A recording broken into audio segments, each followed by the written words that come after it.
안녕하세요. 인생 후반전 TV입니다. 오늘은 정말 뜨거운 논쟁거리를 가지고 왔어요. 여러분, 비타민C 하루에 몇 개씩 드세요? 한 알? 두 알? 아니면 열 알? 안녕하세요. 기능의학 전문의 김소영입니다. 원장님, 사실 요즘 비타민C 메가도스라는 말이 정말 핫하잖아요. SNS에서는 하루에 10g씩 먹는다는 분들도 있고, 반대로 그냥 돈 낭비하라는 분들도 있고, 진짜 궁금해 미치겠어요. 의사 입장에서는 어떻게 보세요? 정말 많이 받는 질문이에요. 진료실에서 하루에도 몇 번씩 들어요. 원장님, 비타민C 많이 먹으면 정말 좋아요? 아니면 비싼 오줌만 만드는 거예요? 맞아요. 저도 그게 제일 궁금했어요. 오늘 시청자분들이 정말 속 시원하게 들으실 것 같은데, 실제로 15년간 환자분들 치료하시면서 어떤 경험들이 있으셨어요? 솔직히 말씀드리면 처음에는 저도 회의적이었어요. 그런데 직접 환자분들께 권해보고 또 저도 복용해보니까 확실히 다르더라고요. 오, 이거 완전 궁금한데요? 어떻게 다른 건지 자세히 들어봐야겠어요. 오늘 영상 끝까지 시청하시면 비타민C 메가도스의 진실과 안전한 활용법, 그리고 특별한 꿀팁까지 알려드릴 거예요. 구독과 좋아요를 누르시면 앞으로도 이런 건강 꿀팁을 더 많이 보실 수 있습니다. 꼭 필요한 소중한 지인들에게 공유해보세요. 우선 가장 기본적인 질문부터 해볼게요. 일반 사람들은 보통 비타민C 하면 감기 예방이라고 생각하는데 실제로는 어떤가요? 그게 참 재미있는 부분이에요. 대부분 분들이 비타민C는 그냥 감기약 정도로 생각하시는데 실제로는 우리 몸에서 정말 많은 일을 해요. 제가 환자분들한테 비타민C는 우리 몸의 만능 일꾼이라고 설명드려요. 만능 일꾼이요. 어떤 일들을 하는 건데요? 우선 항산화 작용이 정말 강력해요. 활성산소라는 걸 아시죠? 이게 우리 몸을 늙게 만들고 암까지 유발하는 나쁜 놈인데 비타민C가 이걸 잡아먹어요. 그래서 저는 항산화의 꽃이라고 부르죠. 와, 항산화의 꽃이라. 그럼 노화 방지에도 도움이 되는 거네요? 맞아요. 그리고 또 하나 놀라운 게 콜라겐 합성이에요. 비타민C가 있을 때와 없을 때 콜라겐 합성량이 무려 8배 차이가 난다는 연구 결과가 있어요. 8배요. 와, 이거 완전 충격인데요? 그럼 피부에도 진짜 좋은 거네요. 네, 맞아요. 실제로 환자분들이 비타민C 복용하신 후에 가장 많이 하시는 말이 피부가 좋아졌다예요. 처음에는 설마 했는데 계속 들으니까 정말 효과가 있구나 싶더라고요. 그런데 여기서 중요한 지군. 그럼 우리가 시중에서 파는 비타민C 한 알로도 그런 효과를 볼 수 있는 건가요? 바로 그 부분이 논란이네요.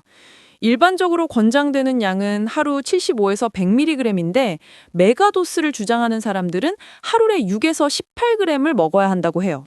잠깐만요. 6에서 18g이면 일반 비타민C 알약으로 치면 몇 개나 되는 거예요? 보통 시중에 파는 게 500mg이니까 계산해보면 12알에서 36달 정도 되죠. 어머, 36달이요? 그럼 하루에 비타민C만 한 줌씩 먹어야 한다는 얘기네요. 이게 정말 안전한 건가요? 바로 그게 논쟁점이에요. 찬성하는 사람들은 비타민C는 수용성이라 위험하지 않다고 하고 반대하는 사람들은 설사하고 결석 생길 수 있다고 하거든요. 우와, 이거 정말 복잡하네요. 그럼 원장님은 실제로 어떻게 하고 계세요? 솔직히 말씀해 주세요. 원장님이 직접 복용하시는 양이 궁금해요. 솔직히 얼마나 드세요? 저는 보통 하루에 3에서 6g 정도 먹어요. 몸 상태에 따라 조절하는데 스트레스 받거나 감기 기운 있을 때는 더 늘리죠. 3에서 6g이면 일반 권장량의 몇십 배네요? 그럼 부작용은 없으세요? 처음에는 설사를 좀 했어요. 그런데 이게 재미있는 게 비타민C 메가도스를 지지하는 사람들은 이걸 장관용 용량이라고 해요. 장관용 용량이요? 그게 뭐예요? 쉽게 말하면 설사가 시작하는 양의 80% 정도가 그 사람한테 맞는 최적 용량이라는 거죠. 개인차가 있어서 어떤 사람은 1g만 먹어도 설사하고 어떤 사람은 10g 먹어도 괜찮고요. 그럼 몸이 알아서 이제 그만이라고 신호를 보내는 거네요? 신기하다. 그런데 정말 효과가 있나요? 직접 느끼신 변화가 있어요? 확실히 달라요. 우선 피로감이 확실히 줄었고요. 감기도 거의 안 걸려요. 예전에는 1년에 서너 번을 감기 걸렸는데 지금은 1, 2년에 한 번 정도? 와, 그 정도면 확실한 변화네요. 그런데 왜 그런 효과가 나타나는 건가요? 원리가 궁금해요. 비타민 C가 우리 몸에서 하는 일이 정말 많아요. 우선 부신에 가장 많이 분포하는데 부신은 스트레스 호르몬인 코티솔을 만드는 곳이에요. 스트레스 받을 때 비타민 C가 막 소모되거든요. 아, 그럼 스트레스 많이 받는 현대인들한테는 더 필요하다는 얘기네요? 아유.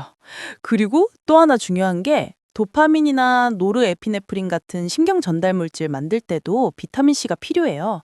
그래서 우울감이나 불안감 개선에도 도움이 돼요. 헉, 그럼 정신 건강에도 영향을 주는 거네요? 그런데 이런 얘기 들으면서도 한편으로는 정말 그럴까 싶기도 하고 혹시 실제 사례 같은 것도 있나요? 네, 얼마 전에 40대 남성분이 오셨는데 직장에서 야근이 많고 스트레스가 심해서 우울감에 불면까지 시달리고 계셨어요. 정신과 치료도 받아봤지만 큰 효과가 없으셨대요. 아, 요즘 그런 분들 정말 많죠. 코로나 이후로 특히. 그분은 어떻게 되셨어요?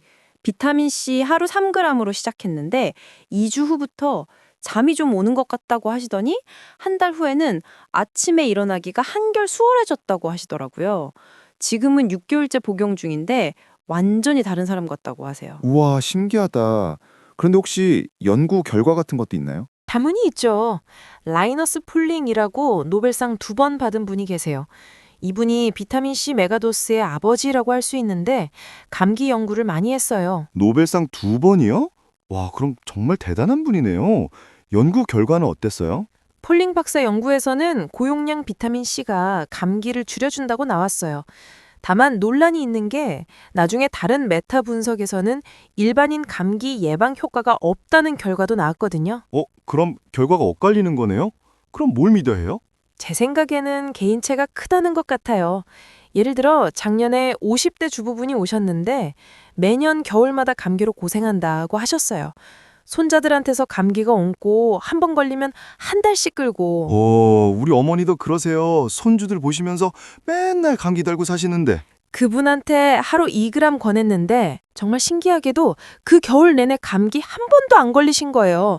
본인도 이게 정말 비타민C 때문인가? 라고 의심하시더니 지금은 가족들 다 챙겨드리고 계세요. 와, 진짜 효과가 있었구나.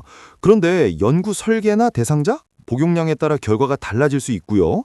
중요한 건 본인이 직접 해보고 판단하는 거죠. 그럼 혹시 반대 의견도 있을 텐데 어떤 주장들이 있나요? 국 메이오 클리닉 같은 곳에서는 경구 비타민C는 효능이 없다고 해요. 그리고 하루 2000mg 이상 먹으면 설사 요로 결석 위험이 있다고 경고하죠. 요로 결석이요? 그거 진짜 무서운데? 그럼 위험한 거 아니에요? 그래서 주의사항이 있어요. 실제로 몇 년 전에 한 분이 오셨는데 인터넷에서 비타민C 많이 먹으면 좋다는 얘기 듣고 하루에 10g씩 6개월간 드셨대요. 그런데 물은 거의 안 마시고 어머, 그래서 어떻게 되셨어요?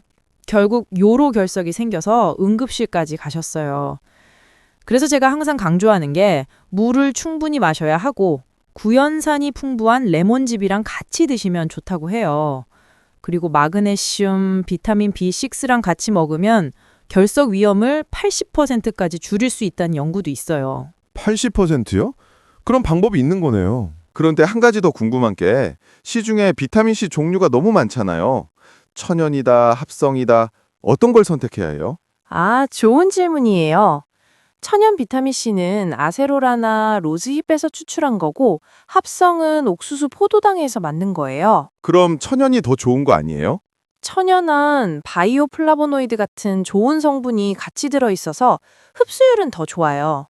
하지만 메가도스 하려면 합성이 훨씬 경제적이죠. 천연으로 6g 먹으려면 돈이 너무 많이 들어요. 아, 현실적인 문제네요. 그럼 원장님은 어떤 걸 드세요? 저는 합성 분말을 써요. 가루를 물에 타서 마시는데 가성비가 좋거든요. 다만 위가 약한 분들은 버퍼드 비타민C나 리포조말 형태를 권해드려요. 리포조말이요? 그게 뭐예요? 인지질로 비타민C를 감싼 거예요. 흡수율이 훨씬 높고 위장 자극도 적어요. 다만 가격이 엄청 비싸요. 그럼 결국 가격대별로 선택하는 거네요. 예산이 중요한 거군요. 자, 그럼 이제 가장 중요한 질문 드릴게요. 시청자분들이 정말 궁금해하실 텐데 결국 우리는 어떻게 해야 하는 거예요? 구체적인 가이드라인 좀 주세요. 네, 제가 환자분들께 실제로 권하는 방법을 말씀드릴게요. 크게 세 단계로 나눠볼 수 있어요. 3단계요? 어떤 단계들인가요? 첫 번째는 현재 상태 파악이에요. 보는이 얼마나 스트레스 받고 있는지, 피로한지, 면역력이 어떤지 체크해 보는 거죠. 그걸 어떻게 알 수 있어요? 특별한 검사 받아야 하나요? 아니요, 간단해요. 자주 감기 걸리시나요? 피로감이 심한가요? 상처가 잘 안 났나요? 스트레스가 많나요? 이런 것들이 체크 포인트예요. 아, 제가 생각해봐도 요즘 감기도 자주 걸리고 피로도 심하고 이런 분들은 어떻게 해야 해요? 바로 그런 분들이 많아요. 며칠 전에도 20대 간호사분이 오셨는데 병원에서 3교대 근무하시면서 한 달에 2-3번씩 감기 걸리고 피부 트러블까지 심하다고 하시더라고요. 아, 의료진 분들 정말 힘드시죠. 그분은 어떻게 도와드렸어요? 두 번째 단계가 용량 결정이에요. 그분 경우에는 스트레스와 면역력 저하가 심해서 하루 2g부터 시작했어요. 한 달 후에 감기 횟수가 확실히 줄었다고 하시더니 3개월 후에는 동료들이 왜 이렇게 안 아프냐고 묻는다고 하시더라고요. 와, 그 정도면 확실한 변화네요. 용량은 어떻게 정하는 건가요? 건강한 분들은 하루 500에서 1000mg 정도로 시작하시면 되고 스트레스가 많거나 면역력이 약한 분들은 2-3g까지도 고려해 볼 수 있어요. 2-3g이면 알약으로는 몇 개 정도죠? 보통 시중 제품이 500mg이니까 4에서 6알 정도? 다만 한 번에 다 먹지 마시고 하루 3번 나눠서 드세요. 아침, 점심, 저녁으로. 왜 나눠서 먹어야 해요? 비타민C 반감기가 5에서 6시간이거든요. 한 번에 많이 먹으면 금방 소변으로 나가버려요. 나눠 먹으면 하루 종일 몸에서 활동할 수 있어요. 아, 그럼 더 효율적이겠네요. 그럼 3번째 단계는 뭐예요? 세 번째는 모니터링과 조절이에요. 본인 몸 상태를 관찰하면서 용량을 조절하는 거죠. 설사하면 좀 줄이고, 효과가 없으면 늘려보고. 그런데 설사 말고 다른 부작용은 없나요? 혹시 주의해야 할 사람들이 있을까요? 신장 기능이 안 좋으신 분들이나 결석이 자주 생기시는 분들은 조심하셔야 해요. 실제로 당뇨로 인해 신장 기능이 떨어진 60대 남성분이 계셨는데 무작정 메가도스 하시다가 문제가 생기셨거든요. 어떤 문제요? 신장에서 비타민C 처리가 제대로 안 되면서 혈중 농도가 너무 높아진 거예요. 다행히 큰 문제는 없었지만 그 이후로는 저용량으로 조절해서 드시고 계세요. 아, 그럼 모든 사람에게 다 좋은 건 아니네요. 그리고 철분 과다증이 있으신 분들도 주의가 필요해요. 철분 과다증이요? 그건 왜죠? 비타민C가 철분 흡수를 도와주거든요. 철분이 이미 과다한 상태에서 비타민C까지 많이 먹으면 철분 독성이 생길 수 있어요. 와, 몰랐던 정보네요. 그럼 혈액 검사 같은 걸로 확인해 볼 수 있는 건가요? 네, 정기검진 때 철분 수치 확인해 보시면 되고 가족력이나 유전적 요인도 고려하셔야 해요. 그럼 제품 선택은 어떻게 하면 될까요? 아까 말씀하신 것처럼 종류가 너무 많은데. 예상과 목적에 따라 다르죠. 500mg 미만으로 가볍게 드시려면 천연 제품도 좋고 1000mg 이상 드시려면 합성 제품이 경제적이에요. 위가 안 좋은 분들은 어떻게 하면 되나요? 버퍼드 비타민C나 서방형, 리포조물 제품을 권해드려요. 조금 비싸긴 하지만 위장 자극이 훨씬 적어요. 실제로 위염이 있는 40대 여성분이 계셨는데 일반 비타민C 드시면 속이 쓰리다고 하시더라고요. 그래서 어떻게 하셨어요? 리포조말 비타민C로 바꿔드렸더니 이제 속 안 쓰리고 잘 먹는다고 하시면서 육개락지 잘 드시고 계세요. 가격은 3배 정도 비싸지만 본인은 만족하고 계시더라고요. 그런데 정말 마지막 질문. 혹시 비타민 C 말고 같이 먹으면 좋은 영양제가 있을까요? 네, 저는 항상 3대 필수 영양제라고 말해요. 비타민 C, 비타민 D, 오메가3. 이 3개는 현대인한테 필수라고 생각해요. 왜 이 세 개인가요? 비타민 C는 항산화, 비타민 D는 면역과 뼈 건강, 오메가3는 염증 억제. 이 3개가 현대인한테 가장 부족하고 가장 중요한 영양소거든요. 아, 그럼 이 세 개만 잘 챙겨도 기본은 되겠네요. 와, 오늘 정말 유익한 이야기 많이 들었는데요. 비타민 C에 대한 편견도 많이 깨지고 마지막으로 시청자분들께 꼭 전하고 싶은 말씀이 있다면 가장 중요한 건 본인에게 맞는 용량을 찾는 거예요. 남이 좋다고 해서 무작정 따라하지 마시고 본인 몸 상태를 관찰하면서 서서히 조절해 보세요. 그리고 만병통치약은 없다는 점도 기억하시고요. 정말 좋은 말씀이네요. 혹시 더 자세한 상담이나 정보가 필요하신 분들은 어떻게 하면 될까요? 기능의학 전문의한테 개별 상담 받아보시는 것도 좋고 본인만의 건강일기를 써보시는 것도 추천드려요.